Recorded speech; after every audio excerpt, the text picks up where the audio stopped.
simulasikan transaksi yang ada di V10. Saya mulai dari menu V10-nya yang ada di ERP. Ya, ini menu V10 yang sudah saya khususkan buat usernya laptop C6. Selanjutnya akan mengoperasikan satu virtual office. Menunya ada di sini. Kemudian di virtual office ini ada dua transaksi yang rutin, booking. Ini termasuk dengan workspace dan meeting room. Sedangkan virtual office ini untuk titip alamat, virtual office, dan beberapa layanan lainnya. Yang pertama dari booking dulu, yang rutinitas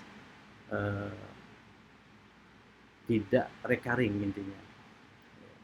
Cari customernya, kemudian ada dua opsi pilihannya, workspace atau meeting room yang digunakan.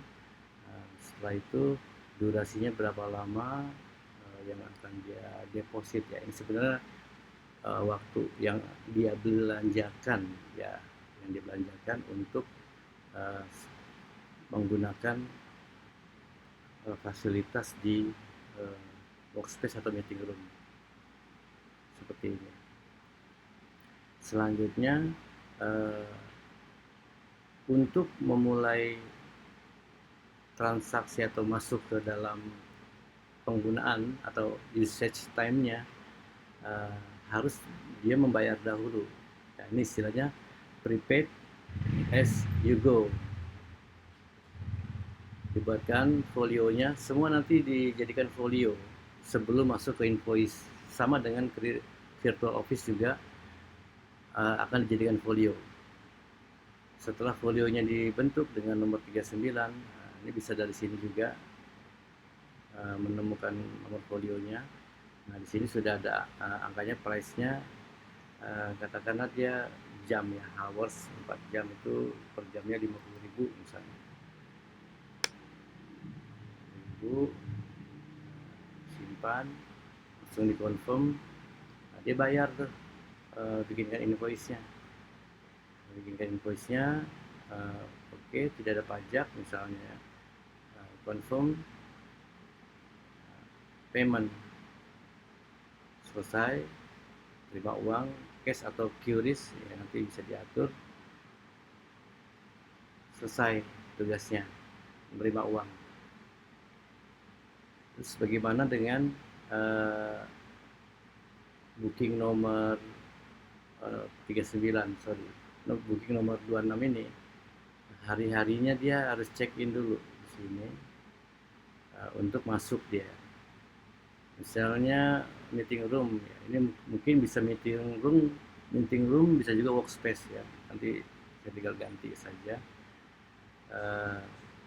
Kemudian ini sebenarnya unit price-nya harusnya tidak ada pengaruh, tapi kita tulis saja di sini. Nanti bantu di verifikasi ya. Check in, ada missing.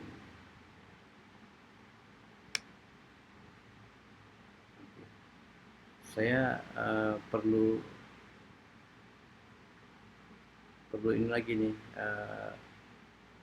tambahkan usage date dan start stopnya ya. Karena saya kemarin fokusnya di invoice, jadi belum saya lanjutkan ke bawah sini. Ini sebenarnya hanya masa pemakaian. Dari 4 jam ini dia sudah menggunakan berapa kali, karena ada isu bagaimana kalau yang sudah dibeli tapi belum terpakai ya, mungkin bisa dilanjut ya. Ini caranya seperti ini, selama durasinya masih ada dan usage-nya juga tidak melebihi dari yang durasi ya. Itu saja yang untuk catatan di workspace dan meeting room ya. Intinya di sini sudah masuk ke folio dan sudah ada invoice-nya. Ini sudah bisa bertransaksi secara pembukuan. Baik, saya lanjut. Yang kedua adalah virtual office. Kalau tadi kan tidak recurring ya, booking tadi tidak recurring. Kalau virtual office, ya, ini pasti recurring. Karena ada kontrak yang harus dibuat. Di kontrak ini ada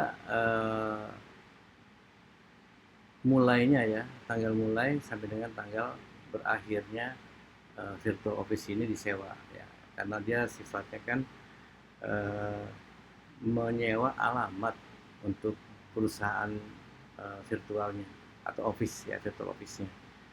Agustus katakanlah sekarang 18, dia sampai dengan 17 itu selesai untuk tahun depan sewanya. Ini kalau disimpan bisa seperti ini, disimpan udah ada nomornya. Nah, baru bisa kita masukkan nih produk-produknya nih. Nanti bisa didaftarkan apa saja sih yang dikenakan, misalnya untuk deskripsinya bisa dimasukkan virtual office. Mungkin di sini frekuensinya bisa diganti dengan yearly ya, price-nya bisa dikatakan 3.500.000. Kalau yearly berarti kan penagihannya nanti tahun depannya lagi. Kemudian juga di sini nanti namanya bisa sama produknya, tapi di sini deskripsinya kita bisa fleksibel. Misalnya meeting room, ya kita kasih satu pack aja, satu pack ini dengan frekuensi dia 10 jam lah ya, istilahnya nanti bisa diatur dengan harga misalnya 500.000. Tapi ini paket monthly, dia monthly akan ditagihkan, digunakan atau tidak digunakan ruang meeting room ini, dia akan tetap ditagihkan. Idenya seperti itu. Kemudian di sini ada yang sifatnya dia one time, misalnya card akses ya, ini kita kenakan biaya 1 unit 100.000, katakanlah 100.000. Di sini one time aja ya. Ini satu folio itu berisi 3 produk yang services dengan frekuensi penagihannya sudah berjangka. Nah, ini cara pencatatannya seperti ini. Kemudian setelah itu diactivate.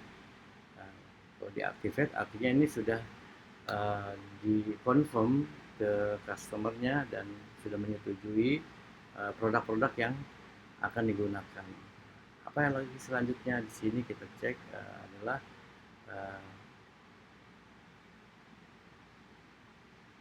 next billing ya.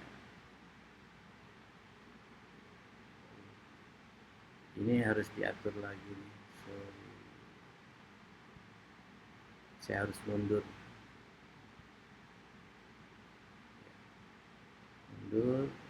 Ini harus kita atur ya tahun depan berarti ya.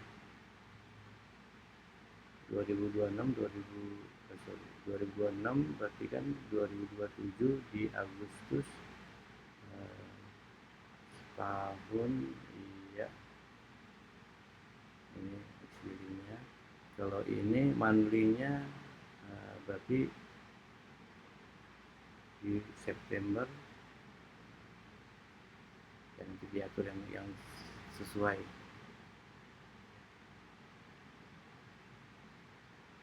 Ya, seperti itu untuk folionya virtual office. Saya belum membuat satu ini ya, satu transaksi lagi yang bisa summary dari ketiga services tersebut. Tapi intinya saya sudah bridging masuk ke dalam folionya. Ini nanti bisa summary atau total per invoice hari ini. Kalau tadi Kalau dicek fees-nya kedua office-nya itu 3.500.000 tambah, oh ini kebanyakan ini.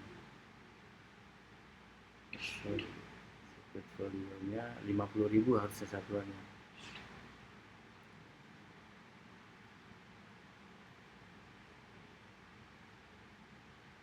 Ya ini ada kendala ya, oke lah, anggaplah 5 juta, 8.500.000, 9 juta, 8.600.000 jadinya ya. Harusnya di FO, FO-nya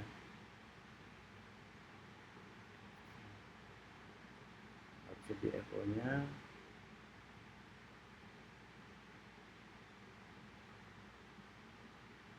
virtual office ini nggak dapat izin ya. Saya mau masuk ke sini sebenarnya nih. Di sini masukkan unit price-nya sesuai dengan angka yang ada di services. Ya nanti saya perbaikin. Baik, untuk folionya sudah bisa menampung di dua transaksi ya, untuk Bintang dan Emma Granger. Itu yang satu virtual office, yang satunya adalah sewa workspace dan meeting room. Ya, sementara itu dulu informasinya dari VTN. Terima kasih.